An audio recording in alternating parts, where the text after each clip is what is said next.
President Trump is preparing to hold his second summit with North Korea's leader, Kim Jong-un, later this month. The two agreeing to meet in Hanoi. That'll happen in Vietnam on February 27th and 28th. With the president appearing to throw his confidence behind the North Korean dictator in this tweet, saying, quote, North Korea under the leadership of Kim Jong-un will become a great economic powerhouse. He may surprise some, but he won't surprise me because I have gotten to know him and fully understand how capable he is. North Korea will become a different kind of rocket, an economic one. Will it? Gordon Chang joins us, Asian analyst as well as foreign affairs journalist and author. So, Gordon, what concrete steps and what do you think can actually come out of this meeting, if anything, when the president sits down with Chairman Kim? You know, people are talking about the North Koreans agreeing to close their Yongbin reactor. That produces plutonium. But that's an old reactor dating back to the early 1980s. And I think the North Koreans would close it anyway because it's dangerous to operate. The two things that we really need, Eric, are, first of all, a declaration of all missile and nuke facilities, and second of all, a timetable for disarmament. That, I think, is the minimum of what President Trump should get at this summit. And if he doesn't get it, that would be a disappointment. Do you think that Kim is sincere, or that he actually would surrender his nuclear weapons, or as the intelligence community says, he will never do that? Yeah, I think the intelligence assessment from Dan Coats is wrong when he says it's unlikely that the North Koreans would ever give up their weapons, because this is not a North Korea question. This is a U.S. question. The question is whether the U.S. will apply enough pressure on the North Koreans, the Chinese, the Russians, and the South Koreans so that Kim has no choice but to surrender his nukes and his missiles. We can do this without the use of force. So I don't think that this is a question of North Korea's attention. Of course they want to keep their weapons. It's a question of what we will do to force them to do the right thing. And what would you like to see us and other countries do in order to achieve that? Well, first of all, I think that we need to start going after the Chinese banks that have been continuing to launder money. We know that the Chinese and the Russians and the South Koreans have been transferring oil and other commodities to the North Koreans. We need to get them to stop that. We need sanctions on Moscow, Beijing, and Seoul. And these are things that are within our power to do. That's a pretty heavy lift. That's a lot. It's a lot, but, you know, American presidents, and not just the current one, have said North Korea poses an existential challenge to the U.S., a danger to the American homeland. Well, if that's true, Eric, then we need to use American power to stop this. And the American people should be asking their presidents, why haven't you used American power to protect us? And you talk about American power. What about human rights? And I think of Otto Warmbier, the young American college student who was so brutally tortured, beaten, and murdered. Otto, there's that proposal to name a street here in New York in front of the North Korean mission to the UN after Otto. That is in the New York City Council. Has the issue of human rights kind of been swept under the rug for now and forgotten, and what is your view of that? Oh, well, certainly, because if you go back to the last State of the Union, you had Ji Chung-ho, the North Korean escapee who was run over by a rail train. He was in the gallery, and that was an electric moment. This past State of the Union, there was no mention of North Korea human rights. So, yes, it has been swept under the carpet. Meanwhile, there's growing concern. Gordon, stay right there. I want to ask you about this. The new reports that China, that they've been working to recruit spies at American universities to steal research and influence what's being taught to our young people about China. With Texas Senator Ted Cruz and some top intelligence officials, they're raising alarms about this, looking at one Chinese academic program that's on campuses across the country. That is called the Confucius Institute. So I sat down with the senator this past week, and he filled us in about the growing threat and what he's calling for to protect us. U.S. intelligence agencies continue to warn of Beijing spying activities in the U.S., commercial espionage, and the stealing of intellectual property.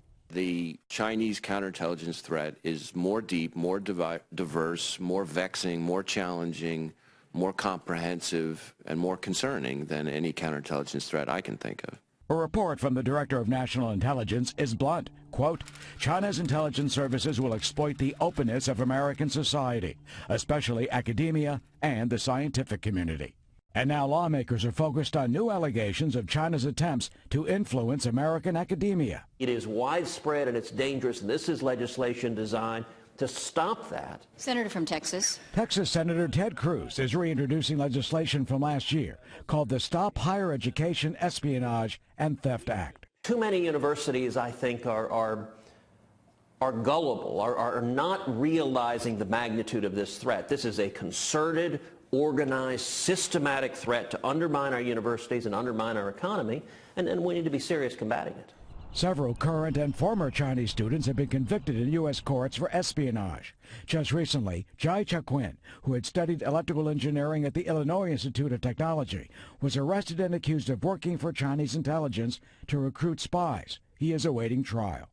But it is not just spying. Senator Cruz is also raising the alarm about a Chinese-backed academic program currently on more than 100 U.S. campuses. It's called the Confucius Institute, and critics allege it is indoctrinating American students with regime propaganda. I passed into law legislation targeting in particular Confucius Institutes and institutes being funded by the communist government in China. We do share concerns about the Confucius Institutes. We've been watching that development for a while. It's just one of many tools that they take advantage of. The key risk is that the American public and the students hear a one-sided view of what's going on in China. Rochelle Peterson, policy director of the conservative-leaning National Association of Scholars, says they should all be shut down. At these Confucius Institutes, the teachers are hand-selected and paid by the Chinese government. The textbooks are being sent over and paid for by the Chinese government. Really, the only way to protect against these kinds of incursions from the Chinese government is to close down the institute. There really is no safe way to operate a Confucius Institute that still protects academic freedom. Senator Cruz says it's past time to send Beijing a strong message. The Chinese Communist government is a dictatorship. And it is cruel and repressive. It tortures and murders its citizens. And dictatorships hate sunlight.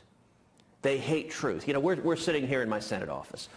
Over my shoulder here, I don't know if the camera can get this. This is a picture, a painting of Ronald Reagan standing before the Brandenburg Gate. And up above, written in German, are the words, "Tear down this wall," in the style of the graffiti on the Berlin Wall. Mr. Gorbachev, tear down this wall. Now, I think those are the most important words said by any leader in modern times.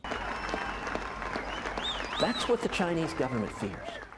They fear sunlight, so they spend money trying to stifle academic freedom in our universities. And universities shouldn't be willing to sell their academic freedom. They shouldn't be willing to allow the communist government to have control over discussion. The Confucius Institute U.S. Center issued a statement which reads in part, "They are programs dedicated to the teaching of Mandarin, cultivating Chinese cultural awareness, and facilitating global education.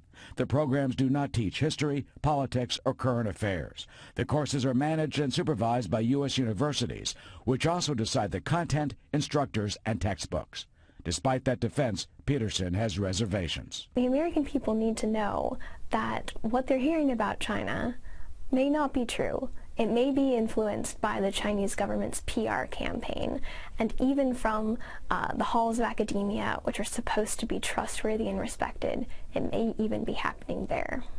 Well, it may even be happening there. Gordon Chang is still with us. Gordon, about 350,000 Chinese nationals, students are here, and you think the vast majority are students, not inserted by Beijing to spy. But what type of threat is this, and how widespread do you think it is by Beijing? This is really important, Eric, because you have there's a lot of students here, and only a few of them are problems. But the issue here is not so much the students, but it's the United States has allowed the Ministry of State Security and Chinese diplomats from the embassy and the 5 consulates to actually work with these students surreptitiously. And it's not only just spying, it's also they've been working with these students so they demonstrate on U.S. campuses, demonstrate off campuses. So this is affecting our democracy, and we've permitted this for a very long time. So this is as much a Washington problem as it is a Beijing problem, but this is clearly going to be at the top of the agenda, and your reporting on this is so critical to our national security. Well, thank you for that. I mean, you're talking about basically a major propaganda and influence operation that's under the covers right here trying to brainwash our students. Well, it is the, first of all, the Confucius Institutes, as you point out. It's the Confucius classrooms in secondary schools, and it's the Chinese Students and Scholars Association, which also works on these campuses, which Beijing uses to surveil Chinese students while they're in the United States. And by the way, there's also branches, formal branches of China's Communist Party that operate on our campuses. So this is an extensive operation. It's run by the Communist Party, and we have allowed this to continue, and it's got to stop, as Senator Cruz mentions. Senator Cruz has that bill. What do you hope happens to that bill, and how do we stop it? Yeah, we need basically a legislation which would say that no university may maintain a Confucius Institute if it receives federal funding. I mean, it's got to be that broad. We had something close last year in the John McCain National Defense Appropriations Act, which said no university could operate a CI, a Confucius Institute, if it got Defense Department money. But it needs to be broader than this, and we need to support President Cruz's legislation. Senator Cruz has that bill in the Senate now. The Confucius Institute USA, as we reported, indicates they're there as a educational institution, but clearly a lot of questions, and it's a growing controversy with some colleges shutting those branches down. Gordon Chang, as always, thank you. Thank you, Eric. Of course.